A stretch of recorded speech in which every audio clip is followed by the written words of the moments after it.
আমার শ্বশুর শাশুড়ির 3 ছেলে 3 মেয়ে, তবে তাদের শুধু বড় ছেলেকে মানুষ করতে অনেক কষ্ট করতে হয়েছে। তাদের বড় ছেলে মানে আমার হাজব্যান্ড রাজশাহী বিশ্ববিদ্যালয় থেকে পড়াশোনা করেছে, এখন একটা সরকারি জব করে। সরকারি চাকরির বেতন কম এটা সবাই জানে। ওর বেতন 26,500। এখন আমার শাশুড়ির কথা হলো, কষ্ট করে যেহেতু মানুষ করেছি তো আমাদের সব করতে হবে, আমাদের সব চাহিদা পূরণ করতে হবে।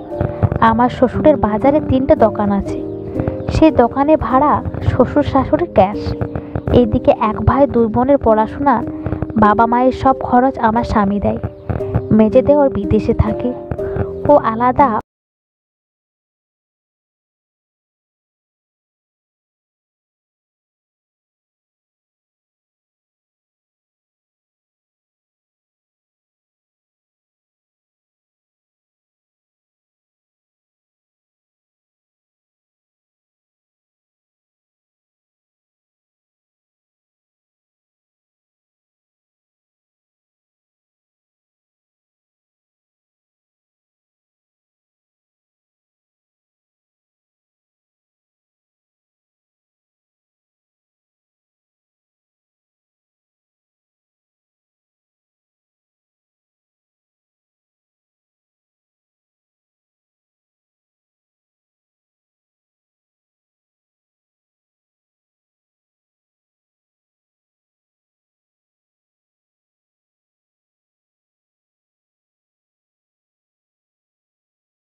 আর মুখ দিয়ে কথা বের হবে না।